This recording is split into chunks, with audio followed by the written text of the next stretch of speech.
afternoon and welcome to Teleislas News with the most relevant and important information of the day. The National Registrar Alexander Vega held a press conference yesterday, Monday, to make clarifications on the various claims and complaints that arose around the legislative elections and inter-party consultations on March 13. In view of the avalanche of complaints on social networks due to the differences in results between the pre-count and the final count in the Senate election, the Registrar Office delivered a report to the media stating that the vote count was conducted under strict security standards. However, it highlighted that where the E14 forms that were filled out in an irregular manner, as for the camera election, the Registrar Office does not indicate any irregularities. Las cámaras, salió muy bien la digitalización. The cameras were very well digitized and the transmission was good, and everything is due to the filling out of the forms and the transmission of the reading of the forms. The votes are for the security of the country and our political forces, and I reiterate that there was no fraud in these elections and there is no possibility of fraud. Our system works so that each stage can be scrutinized and reviewed. These mistakes that were found, whether in good faith or fraudulent action, that we have found some, are part of an improper filling out of these Senate forms. The recount is informative and has no legal value. We must be emphatic about it. In view of the doubts regarding the scrutiny process of March 13 election, the National Registrar announced that he will request before the National Electoral Council a total recount of the votes in order to give transparency to the process. If such determination is made, around 112,000 ballot boxes of 12,512 voting stations throughout the country will be open. This recount has only been done in specific cases of parties or candidates, but not in the grand schemes of things.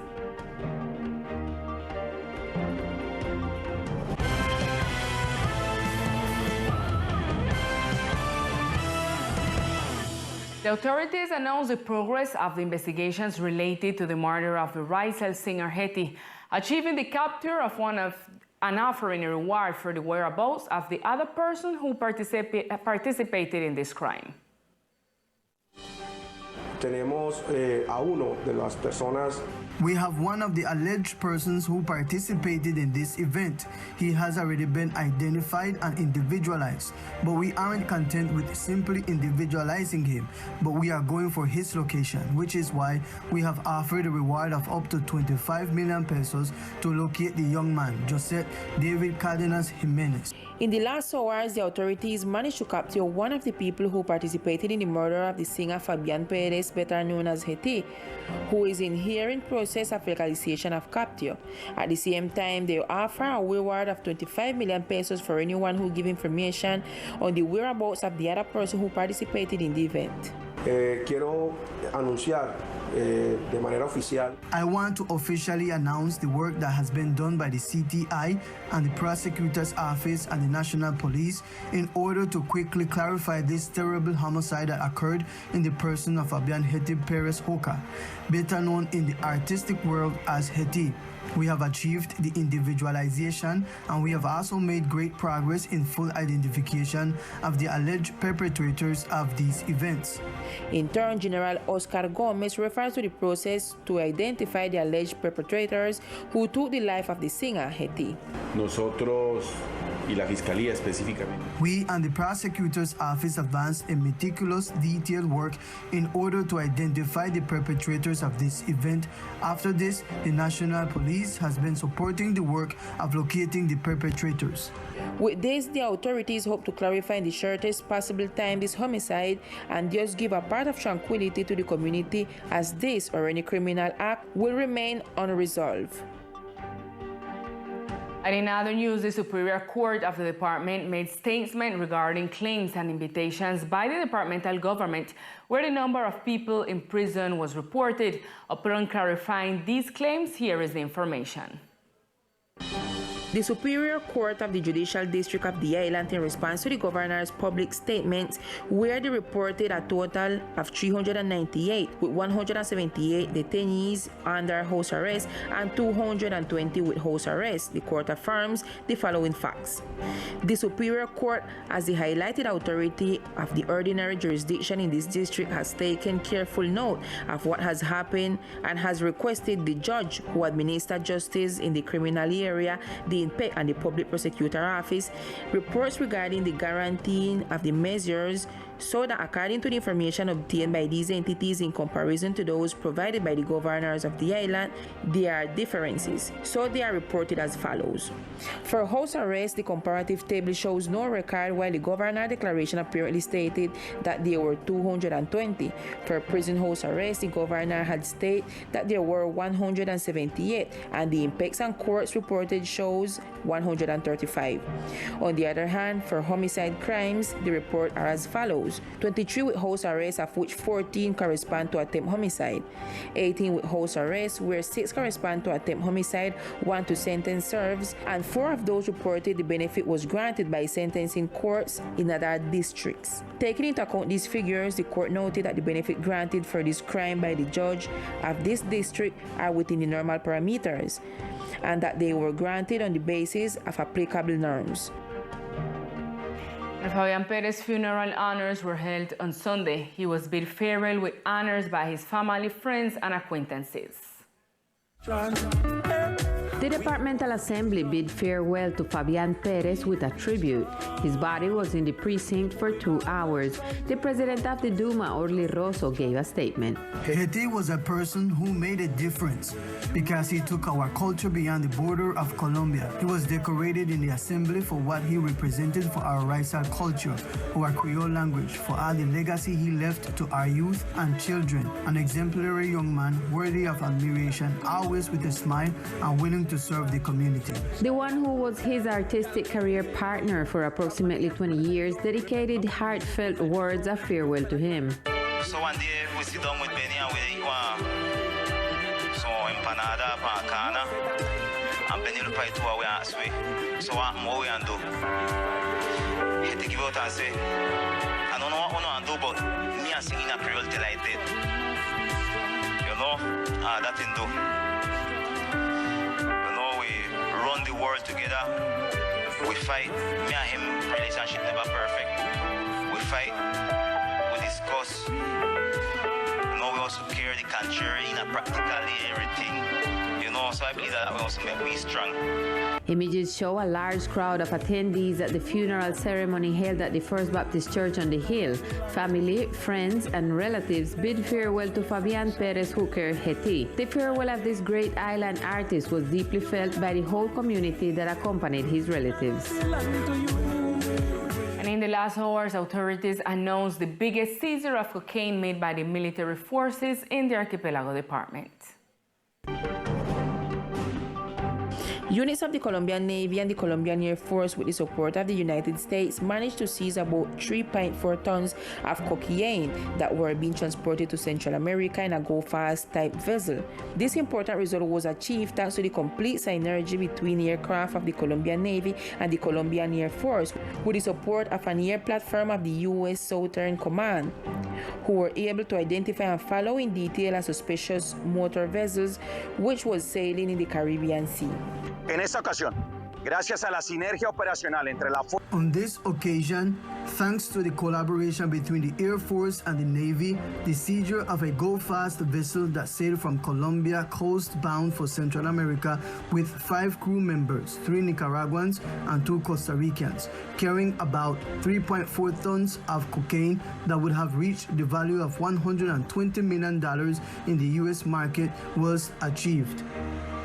Once the boat was fully located and after a chase for several miles with the Colombian Navy's naval means, a fast reaction unit of the Coast Guard station of San Andres managed to interdict the vessel 121 nautical miles of the coast of the archipelago.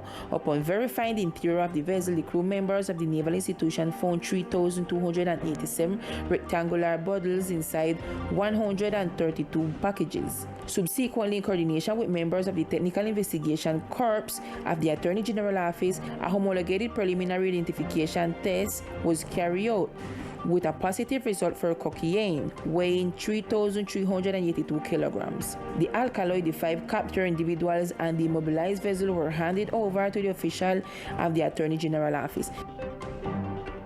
And the manager of the recognized fast food company, which had an emergency over the weekend, gives the community a sort of tranquility, saying that in approximately 3 days, they will be providing service to the community again. Carlos Flores, the administrator of the food establishment that presented an initial conflagration yesterday, says that today the facilities are in repair work and adaptation of the affected areas. The staff notices the presence of smoke on the second and first floor. We proceeded to look for the source and we realized that it comes from the women's bathroom from the outside.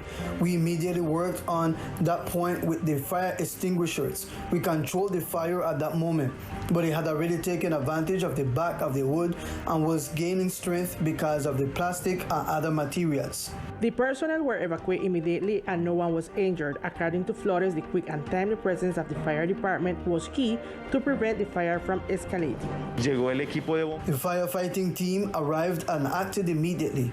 They opened the door and proceeded to enter the facilities, controlling the conflagration that had occurred in the back. Then they went up to the second floor from the outside because it was moving to the back, which generated some uncertainty with the neighbors. Fortunately, the infrastructure was not compromised and the wiring and electrical connections are currently being reestablished. I believe that in 2-3 days, we will be reopening and have full operation again. Now let's get to know other facts that are making news today in our brief news section.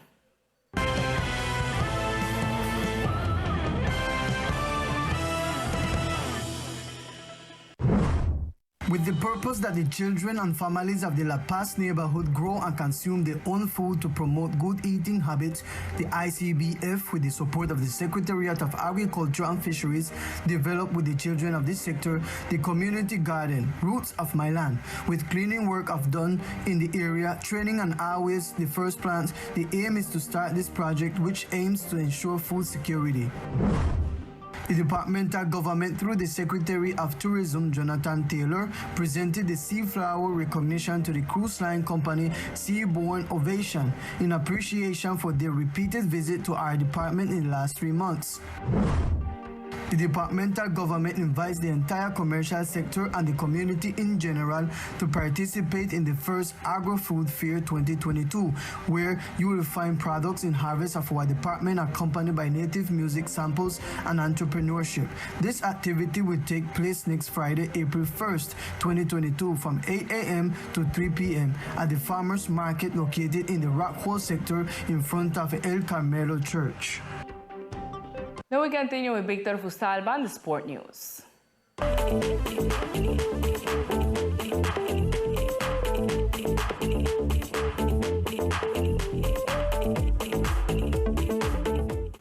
Hello, here are the best sports of the islands.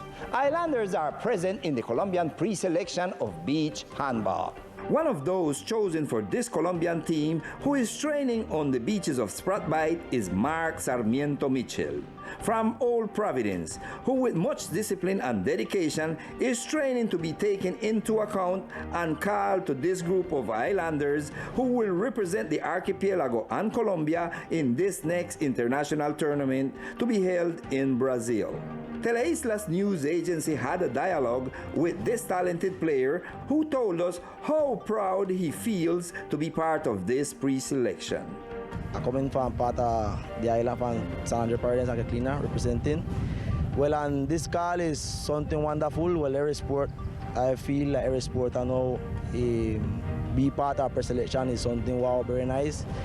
Well, because you left dedication, you left your family, you left your time, you left your work to be part of this, and will come and learn, and will congratulations for who stay, and that is the idea, stay by Selection Colombia. Working with discipline, dedication, and perseverance in sport pays when you see fruits like being able to represent your department or the Colombian national team. And on the other side of the island, a recreational sport day was held on the premises of the CECIP in recognition of the Women's Month.